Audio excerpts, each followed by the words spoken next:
Hi, everybody. It's Yanni Hamburger from the Macabre Tavern here, and we're going to talk about my review of Halloween Kills. Now, let me just warn you there will be some light spoilers, but nothing, no major plot revelations in this movie. We are going to talk about the kills, and that's going to bring up a little bit of, light spoilers. So let's talk about the kills. Let's get that out the way really, really quick here. And that is three kills came into my head as far as the kills of the movie. And the first one's got to be Vanessa. We see a scene where Michael is attacking people in a car. Vanessa has a gun. And she goes to shoot Michael. Michael kicks the driver's door. And just as she's pulling the hammer, the door hits her in the head, hits her in the hand, and forces her hand to turn the gun back on herself. That was probably number one in my book, the kill of the night. The number two kill came early in the movie. I mean, a lot of the great kills came early in the movie. A couple in the house, and Michael walks in. They're playing with a drone when Michael walks in. And obviously takes care of the husband first, but then as the wife's standing there cowering at the door, Michael just grabs a light tube, breaks part of it right to the jugular. She doesn't move. That was a great kill. And, well, the third one, I had a very hard time figuring out three.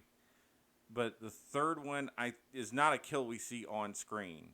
But it's the fact that one of the characters I was cheering for ended up biting it and basically had his eyes ripped out. So there you go.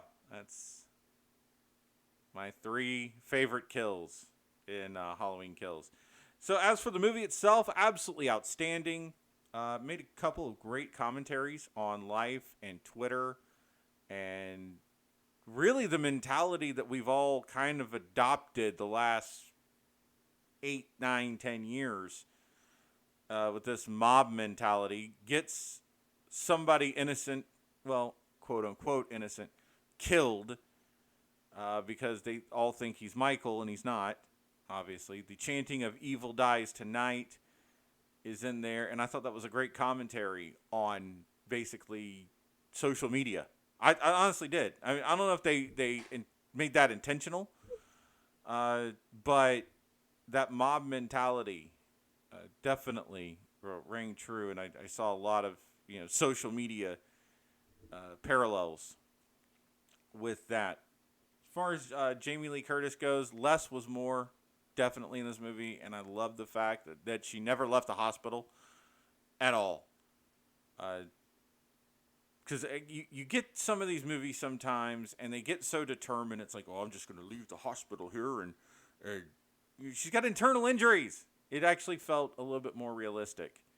So I'm going to give everybody a lot of credit on that. There were a lot of great characters in this movie as well. Karen lived up to her name. I thought the bar scene was absolutely great as well. Everybody just sitting around, and then they get all the wireless alerts. It absolutely just a good movie all around. I enjoyed it. If you really, really were sitting on the fence about this movie, definitely go for it. You will. I think you'll have a great time with it. It is an absolute masterpiece as far as the Halloween franchise goes. Definitely much better than some of the movies that we've seen come out from this franchise in the last few years. And if we are correct, if we did hear right that Halloween Ends is going to be the last movie in the franchise, what a hell of a way to start saying goodbye. The flashbacks were absolutely spot on. They were timed perfectly. Anybody who, maybe this is your first Halloween movie, you could still follow along. I think it explained everything just almost perfectly. So great job all around by everybody. I highly recommend this movie if you haven't seen it yet. And if I have to do a 1 to 10 scale, I'd give this thing about a 9. I'd say 8.5, 9. That's where we'll put it. All right, this has been Yanni Hamburger from the Macabre Tavern, and don't forget Tip your bartender.